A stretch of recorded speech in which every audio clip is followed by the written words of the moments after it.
A paz do Senhor Jesus a todos. Queremos louvar a Deus por esta oportunidade de iniciar o nosso terceiro curso do ano de 2025. Esse ano, se Deus permitir, tudo der certo, nós vamos ter pelo menos uns 10 cursos esse ano, né? Já estamos aí com 3 projetos. Um a gente vai lançar amanhã, dia 17, para substituir os cursos das terças-feiras, né, de homilética. Esse curso está acontecendo ao vivo às sextas-feiras. Hoje é dia 16. E nós iniciaremos os estudos sobre cristologia para pregadores e ensinadores. E antes de trazer para vocês o que vamos aprender hoje, eu queria explicar o porquê desse curso. Nos últimos meses, vamos dizer assim, nós estamos estudando sobre Jesus nas escolas bíblicas dominical. Então, tendo em vista a necessidade de ter um conhecimento pelo menos básico sobre quem é Jesus, fui levado, né, a trazer essa disciplina para vocês.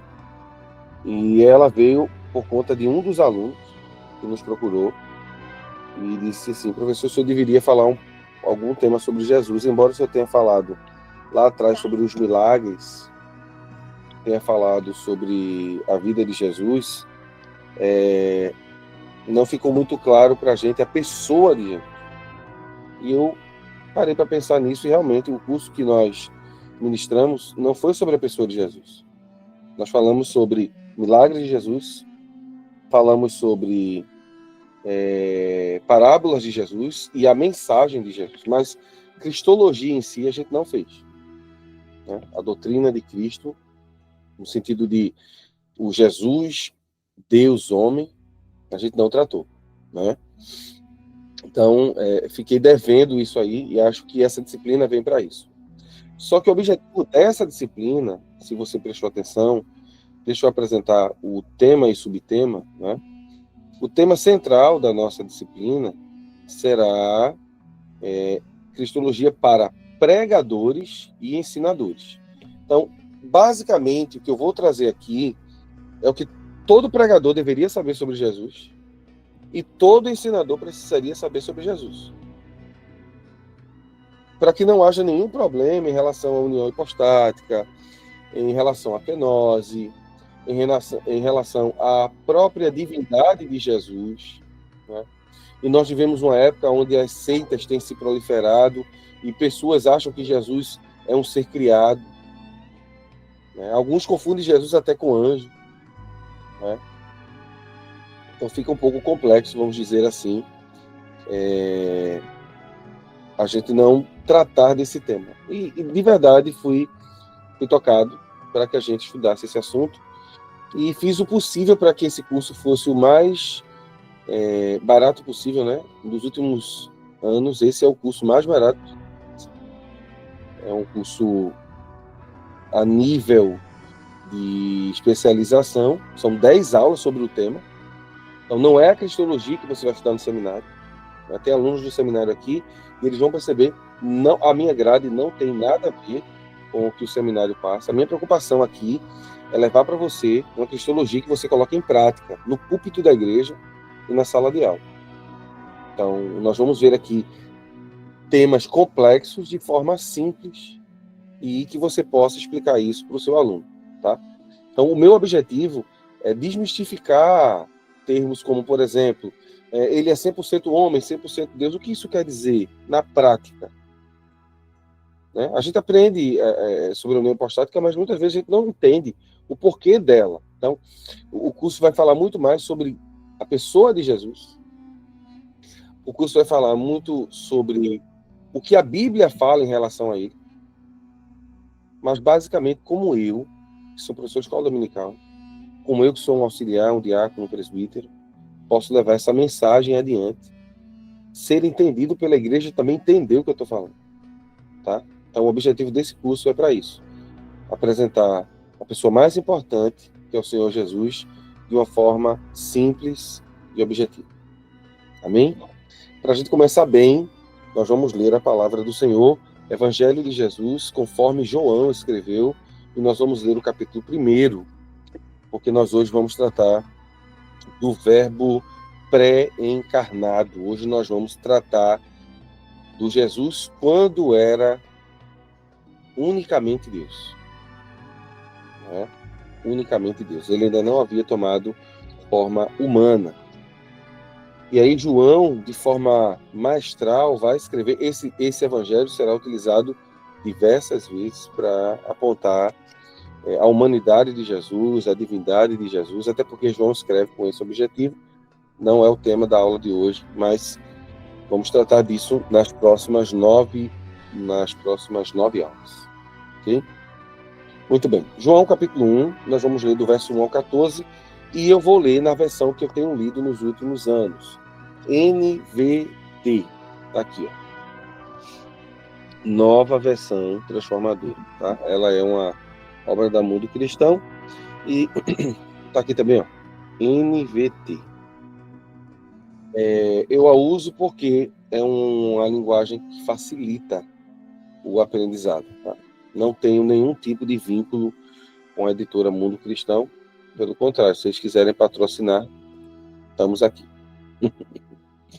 Vamos lá, vamos para o texto sagrado. Diz assim a palavra de Deus.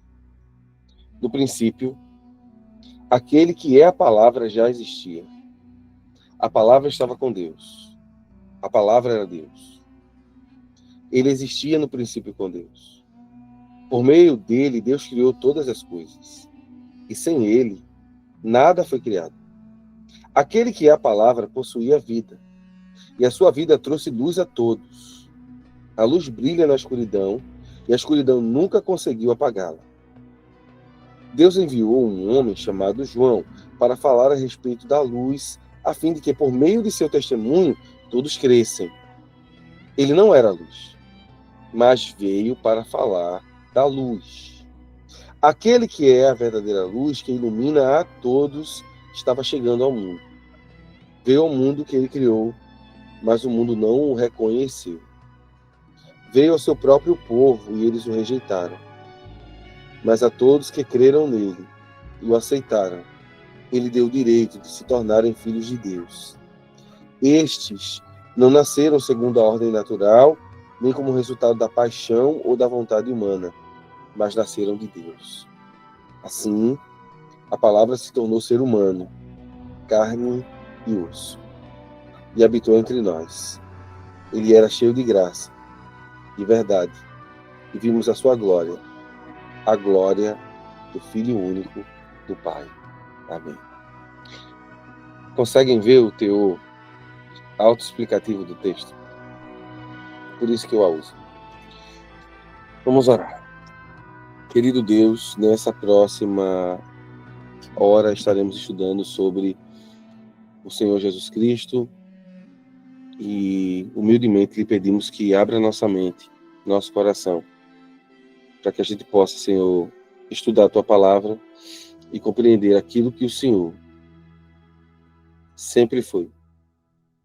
Deus de Deus, luz de luz, como diz o Credo Atanásio. Te pedimos uma bênção especial sobre nós, para que o que aprendamos hoje possamos levar para a nossa vida, mas também para as pessoas que nos ouvem. Ilumina-nos, Senhor. Não será apenas o conhecimento teológico que fará a gente entender isso, mas a fé em Ti e no Senhor Jesus. Obrigado, Senhor, por iniciar mais um projeto. Creio que vindo do Teu coração para nós. Em nome santo de Jesus te pedimos. Amém. Vamos lá.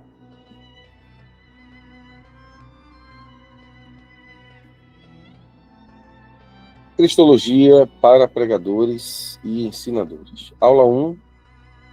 Cristo pré-encarnado. Como posso entender? Como posso entender um Deus que faz questão de se tornar carne? Como posso entender um Deus que abre mão de seu poder, claro, por um breve espaço de tempo, mas para se tornar um como nós? a grande pergunta, o que ele ganha com isso? Na realidade, ele aparentemente não ganharia muito, né? Isaías 53 diz que ele veria o trabalho e ficaria satisfeito, mas pensando de forma humana, o que Jesus ganhou senão um corpo? Talvez você seja espiritual e diga assim, ele ganhou para Deus todos, de toda tribo, língua, raça e nação. Verdade. Mas falo como ser. Ser. Como ente. Vamos usar um termo filosófico aqui. Como ente. Qual a vantagem de se tornar o ser humano? De entrar nesse mundo caído e restaurá-lo a partir de um sacrifício vicário, substitutivo, mas principalmente baseado no sofrimento, na dor e sua morte. Outra coisa, como pode Deus se entregar à morte? Todas essas perguntas, elas precisarão de uma resposta ao longo das nossas aulas. E eu não responderei todas hoje, até porque elas formam o conjunto do que faremos neste curso. Trataremos do nosso Senhor e Salvador Jesus Cristo, que fez tudo o que eu disse, para a glória de Deus. E é basicamente isso. Jesus é o nosso maior exemplo de humildade por isso. Tem gente que quando quer falar da humildade de Jesus, acha que falando sobre lavar os pés dos discípulos, ele fez a sua maior humildade. Mas nós vamos aprender na próxima aula, quando falarmos da encarnação, qual foi realmente a maior atitude de humildade de Jesus. E a gente vai aprender isso. É bem chocante. É bem chocante. Mas vamos lá.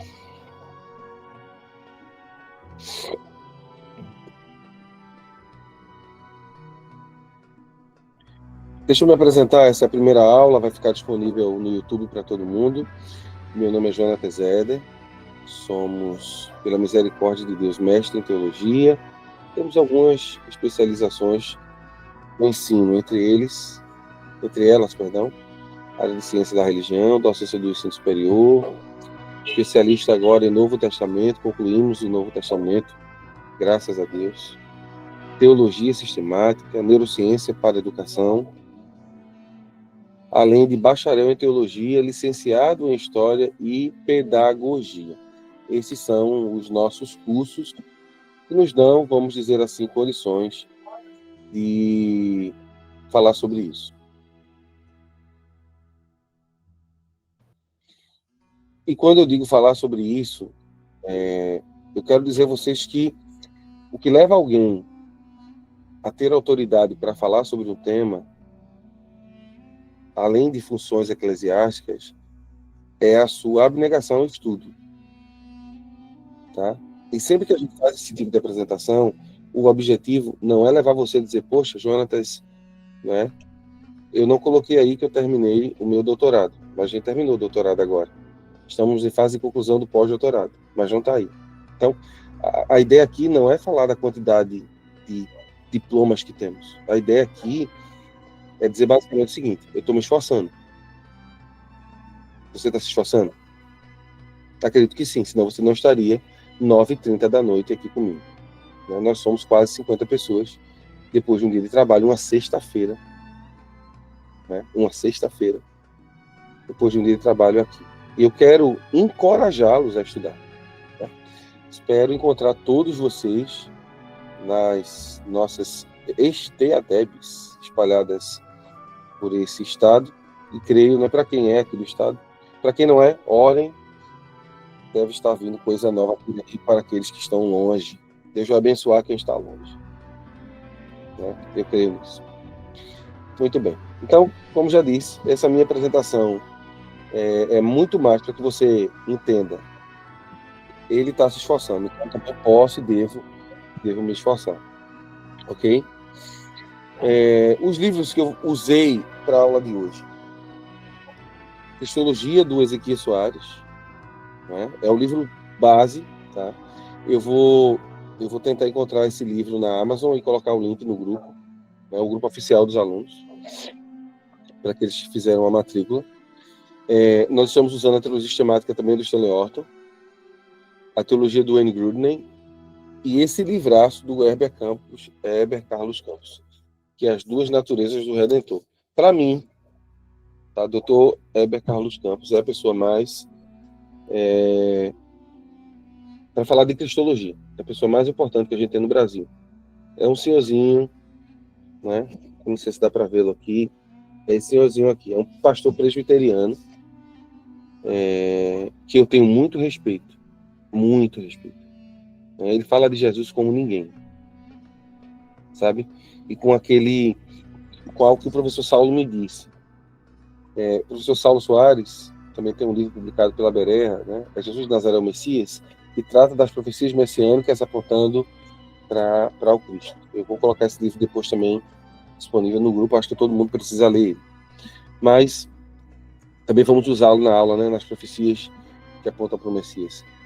O pastor Heber Campos, ele vem falando desse tema há mais de 40 anos. Só sobre Jesus ele tem 4 obras. Sobre Deus ele tem 5. Então é alguém que vem ao longo dos últimos 40 anos focado nisso. Tive a oportunidade de pagar algumas cadeiras com ele, de estudar com ele, né? É um homem muito piedoso e, como disse, tem algo nele que eu acho muito lindo, que o professor Saulo levantou, é que os atributos de Deus, quando ele fala sobre os atributos de Deus, justiça, santidade, bondade, muitas vezes choca aqueles calvinistas de 5 pontos que defendem que Deus trouxe o mal, essas coisas. Ele não consegue enxergar Deus assim. Deus não pode ser a origem do mal, né? Esse tipo de gente, de teólogo, eu respeito muito. Embora divija dele soteriologicamente, mas admiro muito, né? Hoje, para mim, tanto essa obra como essa outra que nós vamos estudar daqui a 3 semanas, a união das duas naturezas do Redentor. Olha o tamanho dessa obra, minha gente, para falar da união hipostática, tá? Então, as 5 obras que eu falei sobre Deus são essas aqui.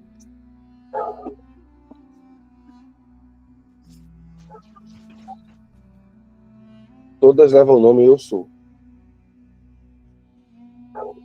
Então, eu estou falando de alguém que sabe o que está dizendo. Tá? Então, nós vamos usar bastante a obra do Dr. Heber Carlos Campos. E, como disse, tenho um grande respeito por ele, pelo que ele escreve e como escreve. Acho a maior autoridade na área de cristologia no Brasil. No Brasil, não conheço alguém que conheça mais a pessoa de Jesus no sentido teológico do que o Dr. Heber Carlos Campos. Vamos em frente. Então, esses são os livros. Professor, que livro eu vou comprar primeiro? Você vai comprar o do pastor Ezequiel Soares. Cristologia, a doutrina de Jesus Cristo. Comprando esse, basicamente você já tem 50% do que eu preciso em relação ao curso. Por isso eu vou me preocupar em colocar o link da Amazon para que vocês possam adquirir lá. Ok? O meu objetivo com a aula de hoje, levar vocês a compreender e valorizar a centralidade eterna de Cristo, reconhecendo sua pré-existência, seu papel como agente da criação, sua relação eterna com o Pai e sua missão no plano redentor de Deus. Observe que são 4 temas. Então, esses 4 temas estão divididos em 4 blocos. Nós vamos, no primeiro bloco, tratar sobre a pré-existência eterna do Verbo. Eu sei que essa palavra pré-existência já dá uma ideia de eternidade, né? Mas eu preciso dizer a você que a pré-existência é eterna. E já a gente vai entender por quê. Cristo como agente da criação, a relação do Filho com o Pai, não é? E o Cristo no plano eterno da redenção. A pré-existência eterna do Verbo. O que seria pré-existência? Basicamente, a existência antes da existência. E quando eu digo a pré-existência, eu estou falando de alguém que existe antes de haver existência. Vamos de novo. Você está filosofando? Literalmente. Estou dizendo que antes de tempo, espaço, a existência, se a gente pode chamá-la disso, ela já ocorria na Trindade. O Pai, o Filho e o Espírito Santo já eram. Então, o Pai é pré-existente, o Filho é pré-existência e o Espírito Santo também. Todos eles existem, ou são, ou é, já que é uma trindade, antes de haver tempo.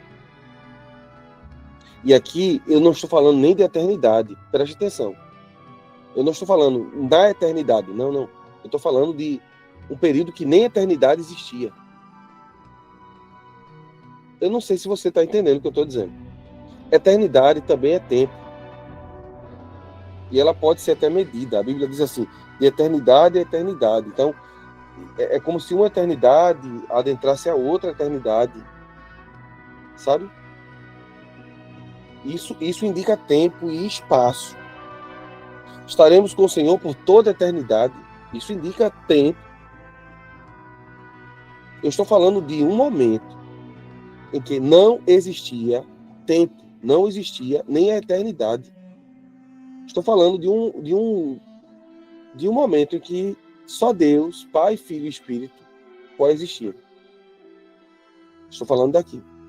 Então, a pré-existência eterna do Verbo é isso. Antes de qualquer lapso de ideia de tempo e espaço, seja segundo, minuto ou eternidade, ou dias, ou horas, Jesus, Filho, o Pai e o Espírito já existiam. Então, a primeira coisa que você precisa entender na aula de hoje, Jesus nunca pode ser comparado a um ser criado, como, por exemplo, Miguel. Qualquer grupo religioso que defenda a ideia de que Jesus é Miguel, ele prende Jesus no tempo e espaço, porque Miguel é um ser que não é pré-existente. Ele passa a existir a partir da criação. Então, se algum grupo prega Jesus como um ser que passa a existir, logo, ele não é pré-existente. E negar a pré-existência de Jesus é negar João 1 e outros textos, mas o João 1 que a gente leu hoje. Primeiro ponto. Jesus existe antes da existência. Anote. Jesus é antes do tempo existir. E é bom colocar o verbo é, porque dá a ideia de ser. Né? A existência de Jesus transcende tempo. Vamos em frente. Está só começando. E por que está saindo fumaça da minha cabeça? Vai sair mais fumaça. Vamos torrar esse cérebro abençoado aí, cheio de Deus. A doutrina da pré-existência eterna do Verbo é uma das verdades mais sublimes da teologia cristã e essencial para a compreensão da pessoa de Jesus Cristo em sua divindade. A pré-existência eterna do Verbo afirma que o Filho de Deus, identificado no Novo Testamento como a palavra logos, que é o Verbo, não teve início em seu nascimento terreno, mas existe eternamente, antes de todas as coisas, como parte integrante da Trindade. Então, a Trindade, eu vou ver se a gente em uma das aulas trata desse tema, ela precisa ser pré-existente para que possa criar. Eu não sei se você consegue compreender isso, mas para que haja criação, a existência de Deus, se eu posso chamar de existência, precisa anteceder a existência da sua criação. Então, quando Deus diz haja, Deus precisa ser Deus. Entende? Todo mundo compreendeu isso? Antes de falar, ele precisa ser quem disse ser. Mas não é só o Deus Pai, porque o Deus Pai todo mundo sabe disso. O problema está em Jesus. E o problema está em porque Jesus nasceu. E aí muita gente confunde a questão do seu nascimento como um momento que ele passou a existir. Não. João vai dizer, no princípio. Ou seja, antes da existência. E eu queria dizer a você, presta atenção. Eu quero que todo mundo ligue a câmera agora, quem está ao vivo. Ligue agora aqui, para ouvir isso aqui. Eu quero ver você chocado agora. Olhe para mim, nem pisque. Eu queria dizer a vocês hoje que quando a gente fala da existência de Jesus e que ele é, eu estou dizendo que João 1 antecede Gênesis 1.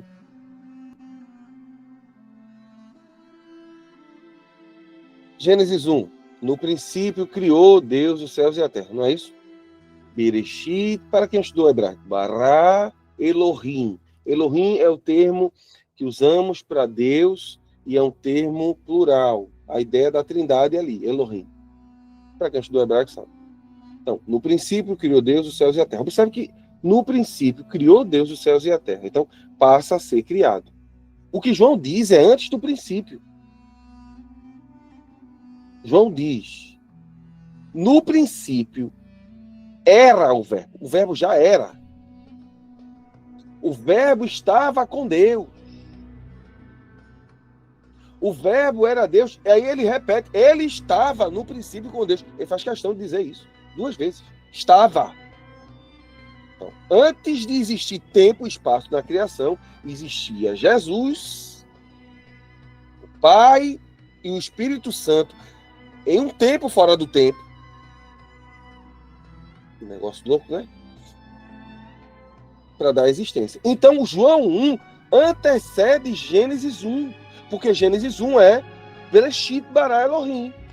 No princípio, Deus criou. Só que o que João está dizendo é que antes da existência, coabitavam, existiam juntos, ou eram juntos, vamos usar esse termo melhor, o Pai, o Filho e o Espírito.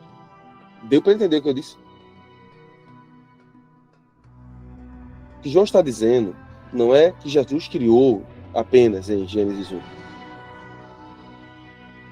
É que essa criação, ela tem origem por Jesus, mas Jesus tem origem antes da criação.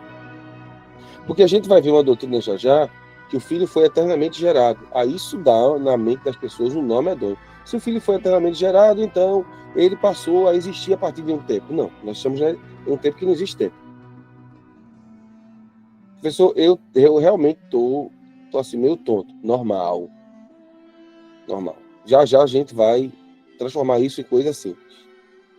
Tá? Mas o que eu preciso que você entenda agora. Jesus já existia com o Pai e o Espírito Santo antes de qualquer coisa. Antes de tempo, antes de espaço. Pelo menos é isso que João está dizendo. No princípio era aquele que é a palavra. Ele estava com Deus. Ele era Deus. E ele estava no princípio com Deus. Todas as coisas foram feitas por ele. Aí aqui temos Gênesis 1 em 1. E sem ele, nada do que foi feito se fez. Quem está com a câmera aberta, dá para dar um joinha para ver se entendeu. Muito bom. Muito bom mesmo. Vamos em frente. Eu sei que isso é difícil, tá? E eu confesso a vocês. Eu estou voltando a essa doutrina e eu estou maravilhado com ela. Maravilhado. Né? Maravilhado. De verdade mesmo. Com o que nós temos aqui. Nós temos algo tremendo da parte de Deus. Mas vamos lá. Essa doutrina está firmemente enraizada nas Escrituras. João 1 e 3, já citei, né? No princípio era o verbo estava com Deus, e o verbo era Deus, ele estava no princípio com Deus. Observe que tudo isso é fora do tempo. Ele estava no princípio com Deus, todas as coisas foram feitas por eles, agora sim, Gênesis 1 e 1, e por intermédio dele, e sem ele, nada do que foi feito se fez. Então o texto ensina que o verbo já existia no princípio, ou seja, antes de toda a criação. Em vermelho, não apenas existia, mas estava. Estava com Deus, indicando uma distinção pessoal. E era Deus, revelando sua plenitude divina. Ou seja, Jesus não passa a ser, como grupos heterodoxos vão dizer, né, uma manifestação de Deus para o Novo Testamento. Você sabe que existe grupos heterodoxos que dizem que Jesus é a manifestação do Pai aqui. Então, uma hora Deus aparece como Pai, outra hora como Filho e outra como Espírito. Isso está errado. Não é assim que a Bíblia diz. Não é isso que o texto ensina.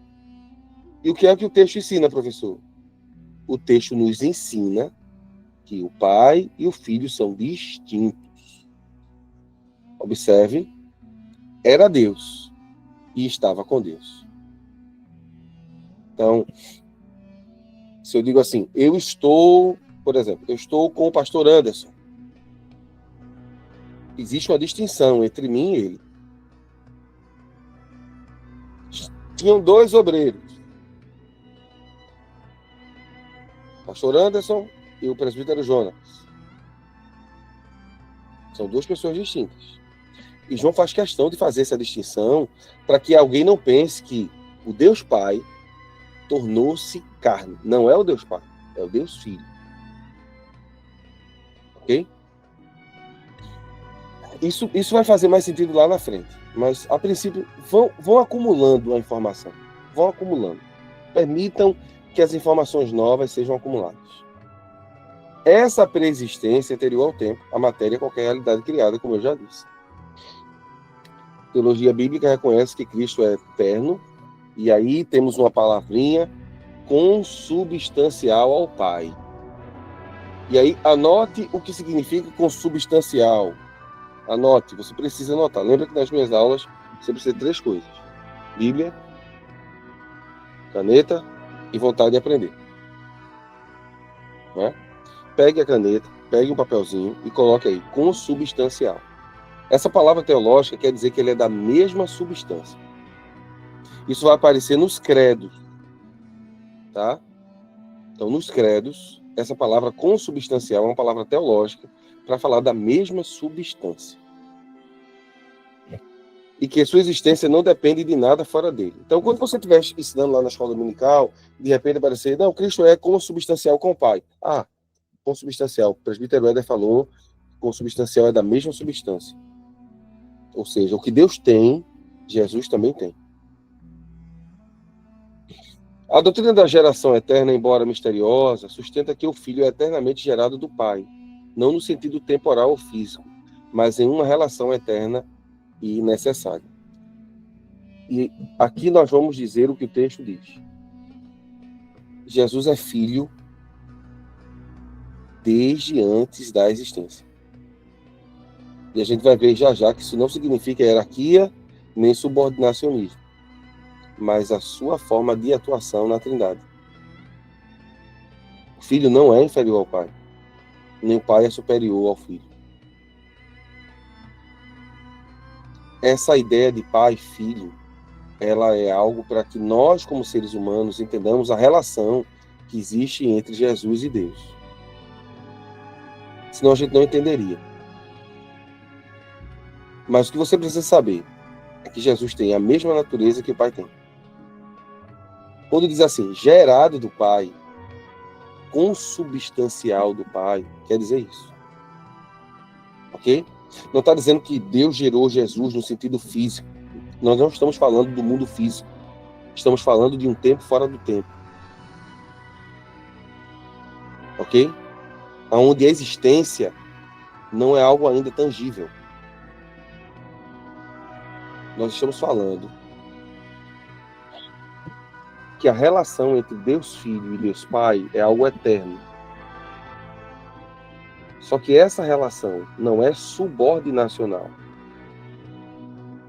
É uma relação para que a gente entenda como é que funciona a Trindade. É funcional. Tá? Você vai entender já já. Então, toda vez que pegar um texto, como, por exemplo, o credo atanasiano, feito ali em Nicéia, onde Jesus será chamado de mesma substância do Pai, gerado. Não pense que Jesus foi gerado, ou seja, extraído de Deus. Não é isso que está dizendo. Jesus não foi extraído de Deus, porque se isso acontecesse, ele passava a existir a partir, mesmo fora do tempo, ele passava a ter uma existência. O que o texto está dizendo, ou o que os pais da igreja tentaram dizer, é que o que o Pai tem, Jesus tem. É só isso. Por que ele foi eternamente gerado? Para que a gente entenda que o Filho é filho desde mesmo antes da eternidade. Ele não passa a ser filho quando encarna. Ele já é filho. Ele já age como filho. Isso não o inferioriza. Não é uma relação de pai e filho no sentido de grau, mas de afeto. Eu ia trazer informação agora, mas vou deixar mais para frente. Guarda o que eu disse aqui, tá? Vamos lá. Aqui embaixo. Essa geração eterna não implica inferioridade, mas expressa a relação pessoal intratrinitária entre o Pai e o Filho. Ou seja, a relação entre a Trindade. Ele não foi criado, mas sempre foi o Filho, na mesma essência do Pai. Esse conceito também encontra respaldo na cristologia clássica, conforme defendida pelo credo histórico da Igreja, né, no Concílio de Nicéia, onde declarou que o Filho é gerado, não criado, consubstancial ao Pai. Ó, gerado, não criado. Já o Concílio de Calcedônia, de 451, afirmou que Jesus Cristo é perfeito em divindade e perfeito em humanidade, verdadeiro Deus e verdadeiro homem, sendo uma só pessoa com duas naturezas, e a natureza divina pressupõe a eternidade. Ok? Vamos para a Bíblia. A pré-existência do Verbo está fortemente atestada em outros textos, todos do Novo Testamento, aqui. Em João 17:5, na oração sacerdotal que a gente chama, Jesus diz assim: e agora, glorifica-me tu, ó Pai, junto de ti mesmo, com a glória que eu tinha contigo antes que o mundo existisse. Olha que coisa mais linda isso aqui. Glorifica-me tu. Fala aqui de Jesus realmente se colocando no lugar de filho. Com a glória que eu tinha contigo. Quando? Antes que o mundo existisse. Aqui ele afirma ter compartilhado da glória divina antes da fundação do mundo. Agora vamos para Filipenses 2, 6 e 7, quando Paulo diz assim: subsistindo em forma de Deus, não considerou ser igual a Deus como usurpação, mas esvaziou-se a si mesmo. Né? A palavra aqui, subsistindo, do grego, aponta para uma existência contínua e essencial, não temporária ou derivada. Então, a divindade de Jesus não foi algo derivado, não foi algo temporário, mas algo em relação à essência. Ok? Mais Bíblia. Colossenses 1, 16 e 17. Todas as coisas foram criadas por Ele e para Ele. Ele é antes de todas as coisas. E nele tudo subsiste. Então o apóstolo Paulo está aqui afirmando que o Verbo é eternamente autoexistente, a sua imutabilidade e principalmente a sua participação nos atributos divinos e aqui demonstrado na criação. No Antigo Testamento, a preexistência do Verbo é revelada de forma progressiva. E aqui a gente precisa entender algumas coisas. Por exemplo, já que o Verbo encarnaria, é assim que a gente vai chamar Jesus nessa aula, né? De Verbo, ele se manifesta de várias formas no Antigo Testamento. Ele toma várias formas. Só que essa forma ela é algo temporário. E uma das formas que o Verbo toma forma no Antigo Testamento é uma forma angélica que a gente conhece como anjo do Senhor. E a gente precisa tocar nesse ponto, por quê? Porque o anjo do Senhor é diferente de todos os outros anjos. Só o anjo do Senhor recebe adoração. Isso já o distingue de todos os outros. E esse anjo, chamado anjo do Senhor, na própria teologia bíblica, ele desaparece com a encarnação do Verbo. Até o anjo que aparece a João, a Pedro, quando eles tentam se dobrar, o anjo diz não. Mas quando o anjo do Senhor aparece, por exemplo, a Manoá. Manoá, você sabe quem é, né? É o pai de Sansão. Juízes.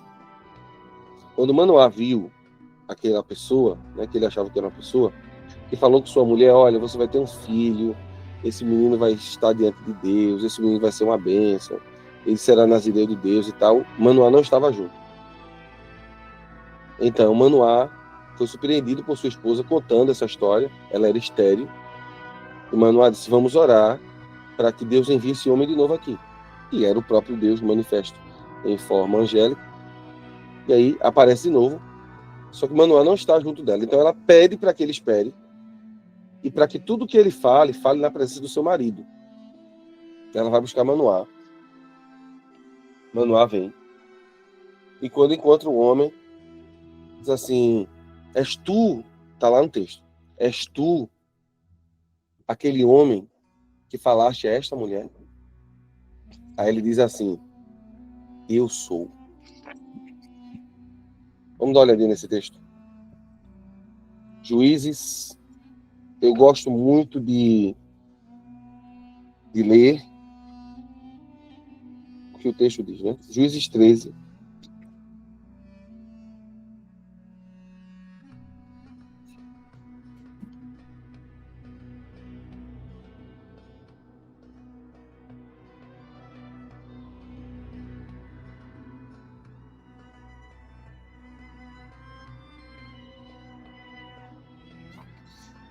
Deixa eu pegar. É Juízes, capítulo 13, a versão Almeida corrigida.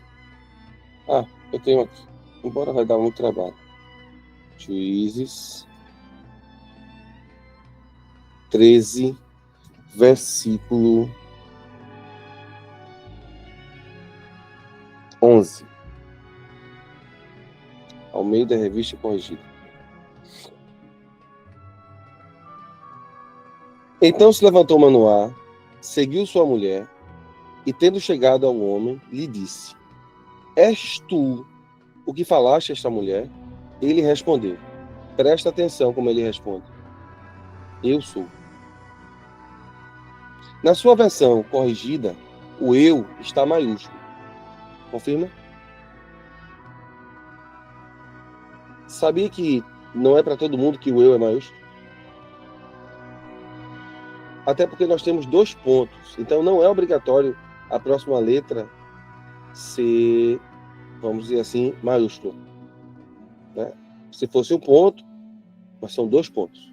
Então não é obrigatório pela regra da gramática portuguesa ser maiúsculo depois dos 2 pontos. Então o que o ser está dizendo, e Manuel não está entendendo ainda, é eu sou. Eu sei que algumas versões vão dizer sou eu.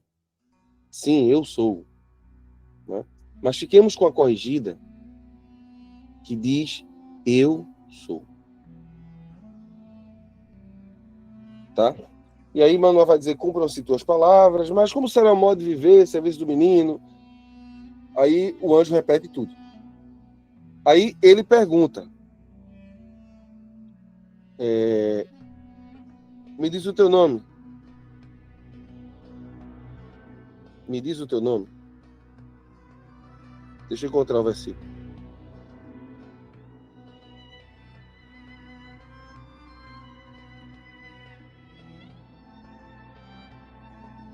Verso 17. Manoá perguntou ao anjo do Senhor, qual o seu nome? Queremos lhe prestar homenagem quando isso tudo se cumprir. Ou seja, me diga seu nome, para a gente colocar o seu nome no nome do menino. A homenagem é essa. Aí ele diz assim, por que perguntas assim pelo meu nome, na corrigida, visto que é maravilhoso? Então, a ideia de que o meu nome não pode soar, né? A própria presença dele ser terribilíssima, As versões mais antigas da Bíblia tem essa palavra, terribilíssimo, trazia terror. Manoá vai, prepara o cabrito, a oferta de manjares, coloca numa pedra, e quando acende e a chama começa a levantar a fumaça, o ser espiritual sobe na pedra e sobe junto da fumaça. E aí Manoá entendeu que aquilo não era um anjo comum. Ele cai no chão e diz assim: vamos morrer, Deus vai nos matar. Aí a sua esposa diz: se Deus quisesse matar a gente, as mulheres são uma bênção. As mulheres têm uma forma de enxergar além da gente. Elas conseguem entender questões que, enquanto a gente está com medo, ela já está observando. Se Deus nos quisesse matar, não teria feito a promessa. Se Deus quisesse matar, não teria aceitado a nossa oferta. Está tudo aí no contexto. Não nos mostraria tudo isso, nem nos faria ouvir tais coisas. É exatamente assim que está na corrigida. Nos faria ouvir tais coisas neste tempo, ou seja, um tempo de incredulidade, um tempo de dificuldade. Deus está se revelando a nós. Olha que Manoá, por quanto temos visto a Deus. Manoá não tinha dúvida. Vamos lá. Então, no Antigo Testamento, a gente tem toda essa realidade apresentada no anjo do Senhor, além das promessas, que nós vamos ter uma aula só para falar disso. Vamos falar agora sobre Cristo como agente da criação. E a gente tem que ser junto, porque é alguém que está fazendo. Tá? A atuação de Cristo como agente da criação é uma das verdades mais grandiosas. É uma prova irrefutável de sua plena divindade. Longe de ser apenas uma figura histórica, um mestre moral, Jesus Cristo é apresentado pela revelação bíblica como aquele por meio de quem todas as coisas foram criadas. A gente já leu isso hoje.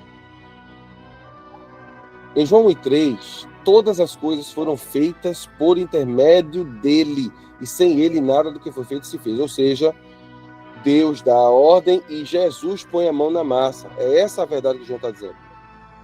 É Jesus que dá forma ao que está informe. Ele é o instrumento divino criando. Isso é lindo. E fez-se, né, está no aorista. A ideia de que a completude da criação foi feita por Cristo. Não está falando só da Terra, não. Está falando do universo. Além do verbo, o verbo esteve ativa e plenamente, né, o verbo aqui Cristo, envolvido na criação de tudo que existe. Bíblia. Colossenses, novamente, vou precisar desse texto, capítulo 1, versos 16 e 17. Nele foram criadas todas as coisas. Olha só. Nos céus, sobre a terra, visíveis, invisíveis. Tudo foi criado por meio dele e para ele. Ele é antes de todas as coisas. E nele tudo passa a subsistir. Essa subsistência é dependência da sua existência para existir. Subsistir é isso. Então, aqui Cristo é claramente identificado como uma causa, ou seja, instrumento, por meio dele. Mas também ele é a causa final, para ele.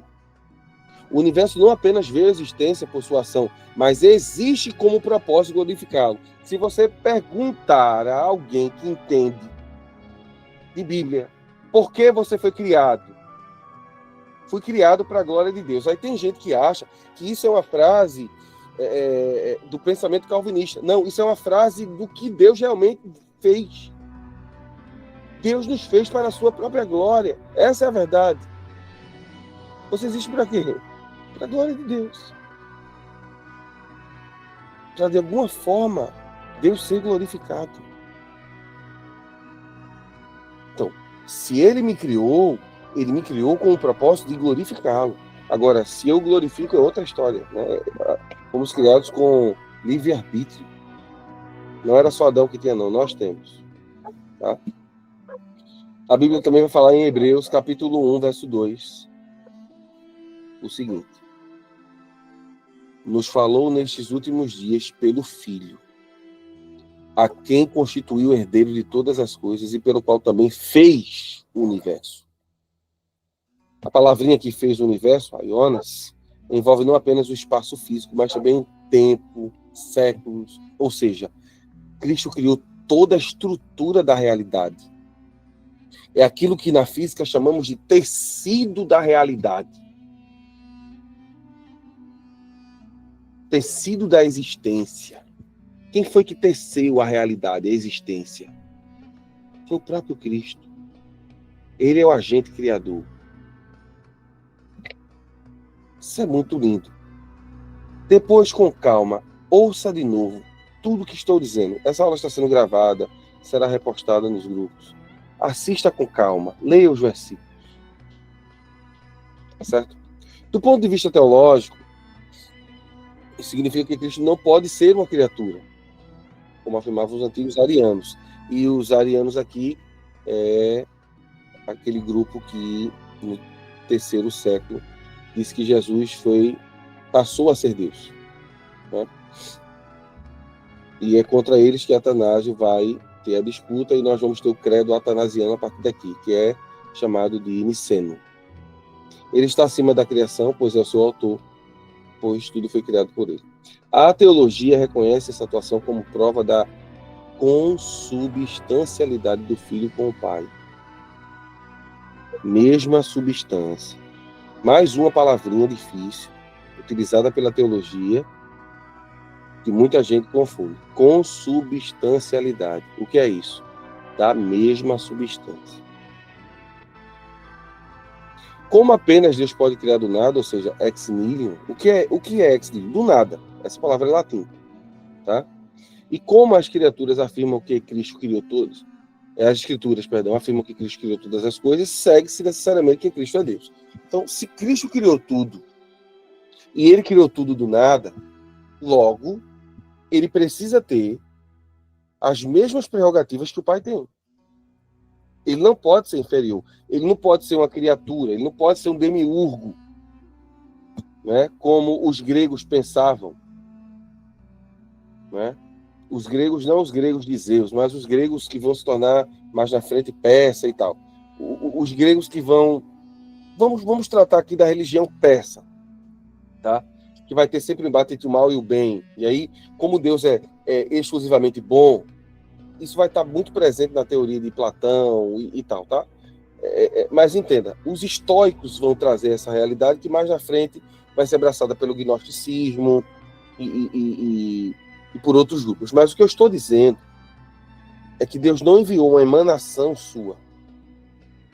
Cristo não é uma emanação de Deus. Cristo é o próprio Deus. Ok?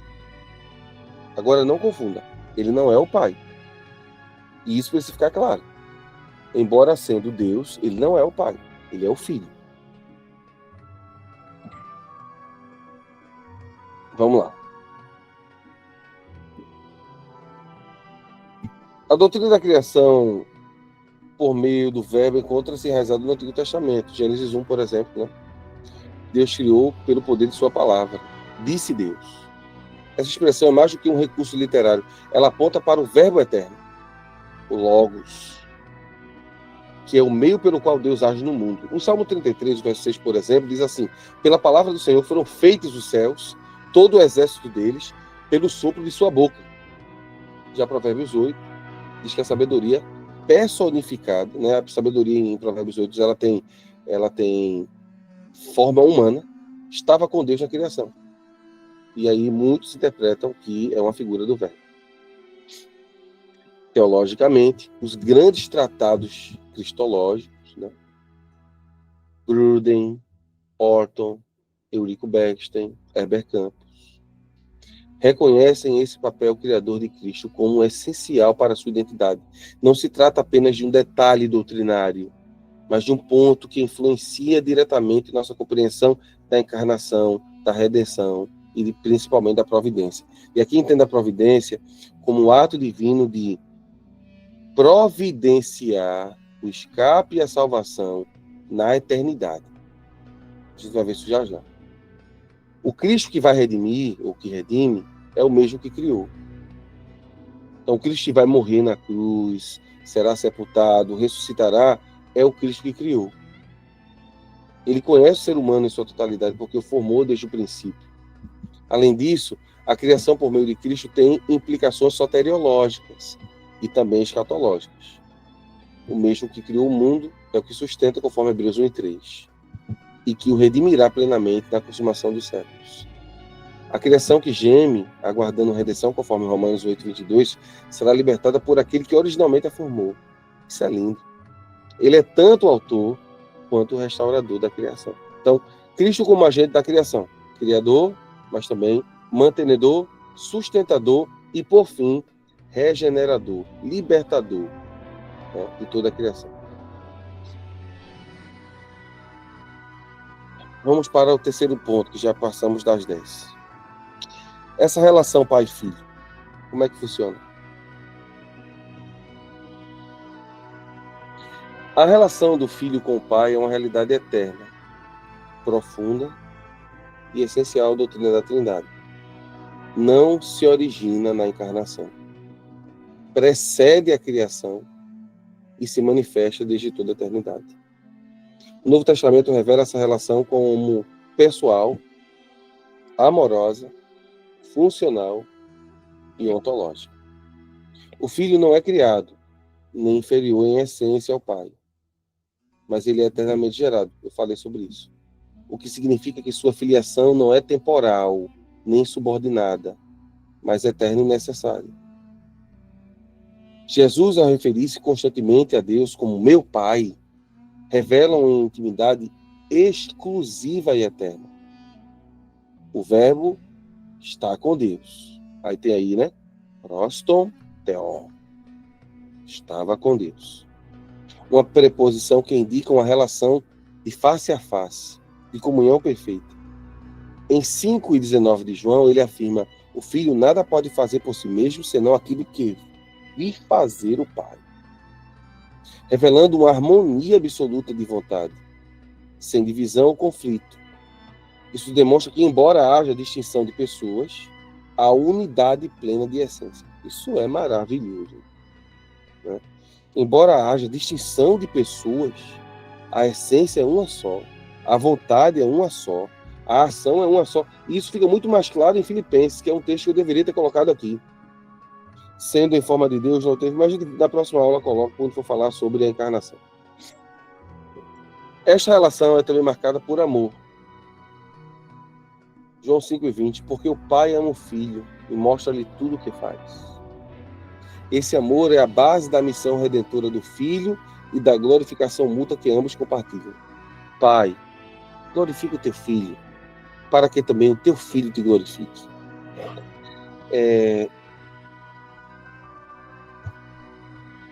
Existe, deixa eu pegar o termo correto, pericorese.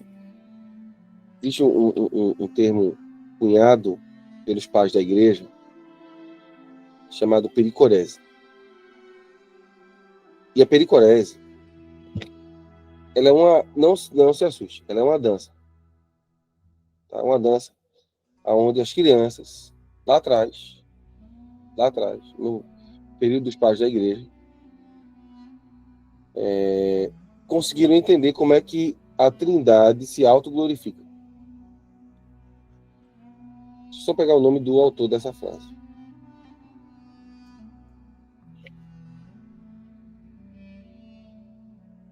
Gregório de Nícia e João Damasceno. Como é que funcionava isso lá atrás? Eles viram que as crianças davam as mãos, tem que ter pelo menos 3 crianças para brincar isso. Então, elas davam as mãos, colocavam uma no centro, giravam em torno dela e falavam o que elas achavam de bonito nessa criança. Depois ela trocava de lugar com uma das outras duas, outra das crianças ia para o meio e a dança continuava. E João Damasceno e Gregório de Nícia, o Gregório é o primeiro a observar isso. ao olhar para essa brincadeira infantil, pericorese, né, chamada de dança da Trindade, eles perceberam que é exatamente assim que funciona. Em um dado momento, um dos três estará mais visível ou atuante. Mas essa questão de visão e atuação, não para autoglorificação, mas para... Então, quando Jesus fala do Espírito Santo, por exemplo, ele diz assim: eu vou, ele virá e me glorificará. Ele falará de mim. Ele vos fará lembrar tudo que eu disse.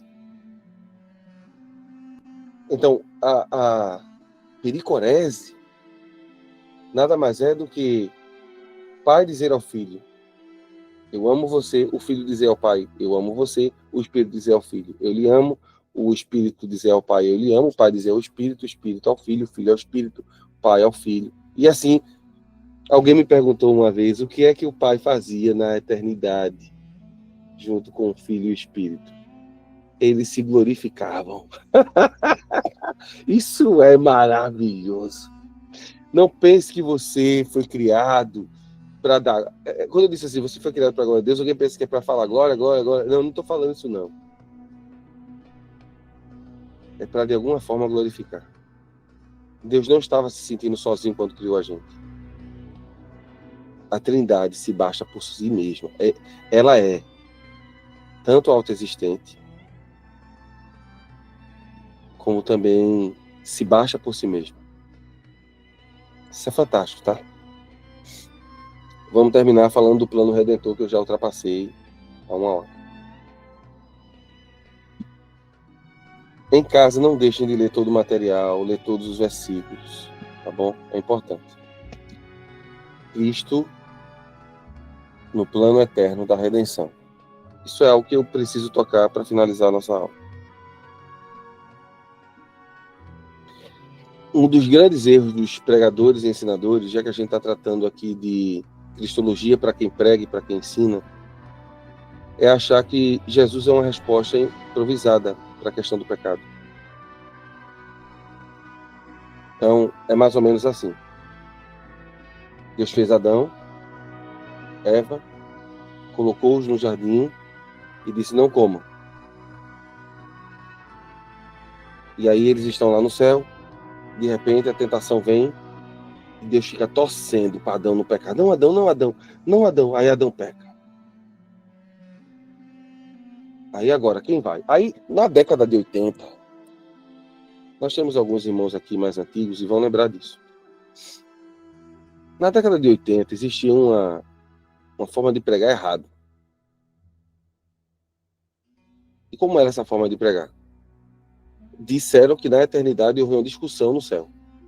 E como era essa discussão? Quem vai descer? Desce tu, desce tu, desce tu, desce tu, desce tu. Eu vou abrir a minha tela aqui para ver vocês. Porque eu tenho certeza que não foi só eu que eu vi isso, não. Eu tenho 40, quase 40, né? Estou caminhando para 40. Quem já ouviu, eu não vou dizer o nome do pregador, não, porque essa aula está sendo. Já tem gente com a mão levantada ali. Quem já ouviu um pregador falar sobre isso? Lá na eternidade, houve uma discussão no céu para ver a maioria de nós. Né? Até quem não está se mostrando, assim, não ligou a tela, levantou a mãozinha. Muito bem. É exatamente isso. Está errado. Não houve essa discussão. Essa discussão nunca houve. Como é que o senhor sabe disso? Porque o que existe é um oferecimento do filho. O filho se oferece. Pessoal, ouça isso. O filho se oferece. Uma oferta, para ser verdadeira, precisa ser algo auto-entregue. Sabiam disso, não é? Uma oferta precisa ser algo auto-entregue. É por isso que quando Isaac vai ser imolado, ele precisa estar consciente, preste atenção nisso, do que vai acontecer para ele. Abraão, no trajeto, é claro que está implícito em Gênesis 22, mas no trajeto, Abraão disse a Isaac: você é o sacrifício hoje. Mas conforme Hebreus, Abraão disse a Isaac: eu tenho certeza, meu filho, que Deus pode lhe trazer das cinzas, até porque ele ia fazer literalmente um churrasco, né? O holocausto é tocar fogo. Você vai ressuscitar, meu filho. E Isaac creu, tá? Você não vê resistência na oferta. Isaac está amarrado em cima do altar e Abraão com o cutelo para descer e depois tocar fogo. Quando Deus segura o contexto, né, o anjo segura e diz: não. Agora, eu sei que você sabe que você teme a Deus. E Deus prepara o cordeiro. Por isso que Jesus disse, hoje foi até da minha leitura: Abraão viu o meu dia e exultou. Acho que todo mundo sabe, né? Eu sou adepto da leitura da 365 e alguns aqui também são. E na leitura de hoje foram dois textos que me chamou a atenção. Um texto eu postei no Instagram, que é o texto de Davi sendo cheio de Deus e chamando a atenção de Saul, e Saul odiando, porque o Senhor era com ele. Mas o outro texto foi João 8, quando Jesus diz no versículo 57, os judeus dizem para ele: você ainda não tem nem 50 anos e viu Abraão? Essa aqui é a NVI. João 8 e 57. Você ainda não tem 50 anos e viu Abraão? Jesus respondeu: eu afirmo que antes de Abraão nascer, eu sou. Veja que coisa linda. Verso 56. Abraão, pai de vocês, regozijou-se porque veria o meu dia. Ele o viu e alegrou-se. Isso está apontando para Gênesis 22, meu gente. Quando o carneiro estava preso, aquele carneiro é um tipo de Cristo, que substitui Isaac. Já estava apontando para o caminho da salvação que Deus estava preparando para o homem. Isso fala de um projeto que não nasce na queda. Então, não pense que Jesus é o plano B de Deus. Ele nunca foi. Ele sempre foi o plano eterno de Deus. A gente vai até apontar isso agora, e eu vou concluir a aula com isso, né, que eu quero terminar realmente no horário. Mas é porque o assunto é muito denso e eu quero dar o melhor, sabe? Apocalipse 13:8. Diz assim a Escritura: Cordeiro que foi morto desde a fundação do mundo. Então, quando a Bíblia fala de um cordeiro, e aqui nós sabemos que se refere a Cristo, que na fundação do mundo Deus já sabia que haveria ou seria necessário um projeto de redenção. E Jesus se ofereceu para ser esse cordeiro. Vamos entender isso melhor na aula 2. Em Efésios 1, 4 e 5, Paulo declara que nos escolheu nele, no caso Cristo, antes da fundação do mundo, para sermos adotados como filhos de Deus por meio de Jesus Cristo. E aí a palavra predestinação em Efésios 1 e também eleição em Efésios 1 é a ideia daqueles que creem em Cristo. Ele nos elegeu nele, nos predestinou nele, sempre nele. Naqueles que creem em Cristo. Não é a predestinação fatalista. A missão de Cristo, portanto, é fruto de uma decisão divina anterior a qualquer obra ou mérito humano. Ele não apenas sabia que morreria, mas veio com esse propósito. Ele vai dizer em Marcos 10:45, o Filho do Homem veio para dar sua vida em resgate por muitos. E aí derruba outro problema. Derruba a ideia de que Jesus, no Getsemane, pediu para não morrer. Pai, passa de mim esse cálice. A gente vai estudar esse texto aqui. Não vou dar spoiler agora, mas nós vamos ter uma aula sobre a crucificação e morte de Jesus. E lá eu vou apontar o que é que Jesus realmente quis dizer, pelo menos confirmando isso biblicamente, né? Nós vamos estudar isso biblicamente, teologicamente, mostrando que Jesus está dizendo que não é que ele não queira morrer, ele veio para isso. Aí, imagina, ele veio para isso e na hora de morrer, não, eu quero mais não. Não, não é isso que Jesus está dizendo. Porque tem pregador que já disse isso no púlpito, tem ensinador que já disse isso na escola dominical. Como pode você vir para fazer algo? Chega o momento você diz assim, peraí, não. E ele diz a Pedro, né, no jardim, se eu quisesse, eu enviaria.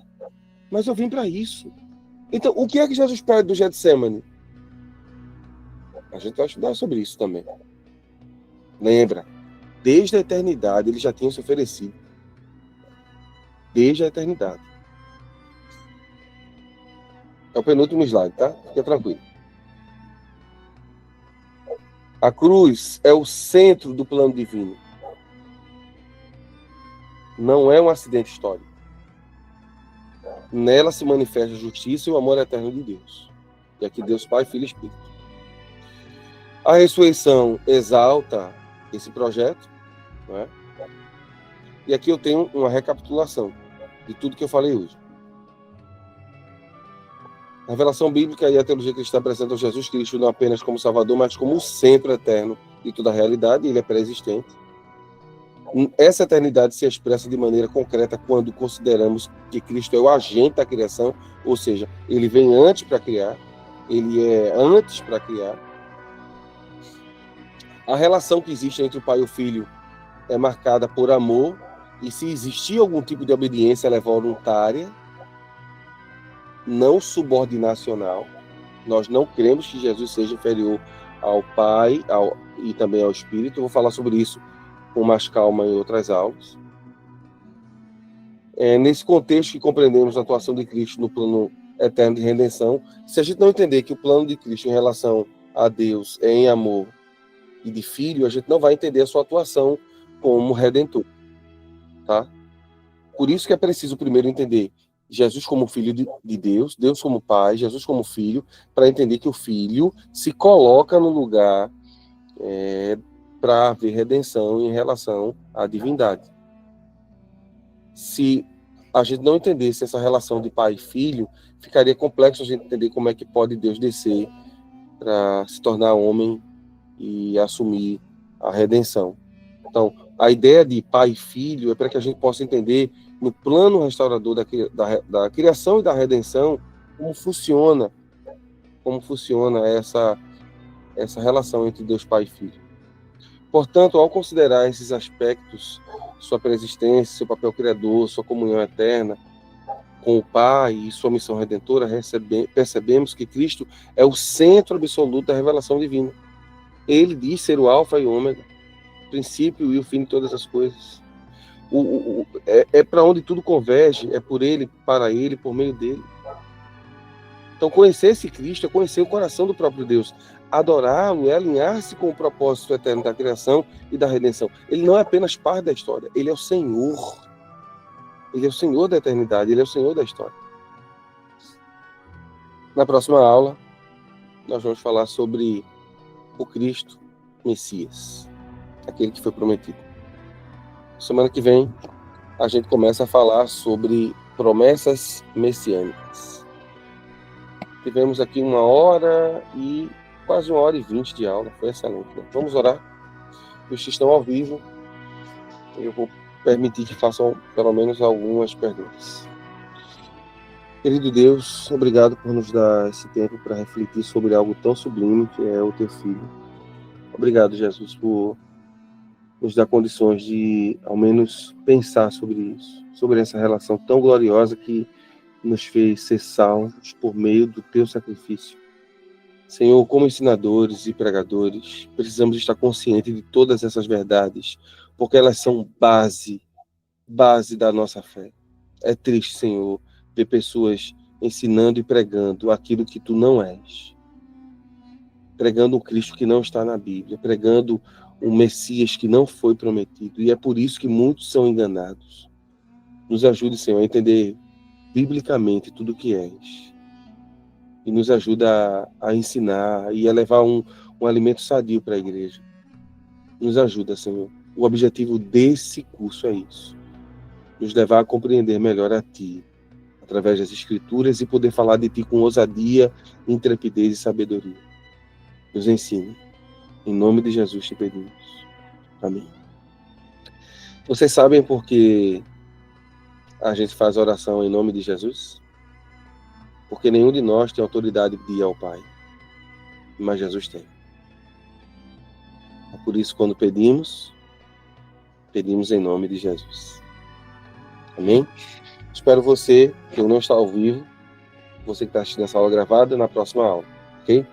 Que Deus abençoe você. Que o Senhor te abençoe e te guarde, que isso faça resplandecer o seu rosto sobre ti, tenha misericórdia de ti, que o Senhor sobre ti levante o seu rosto, que o Senhor te dê a paz.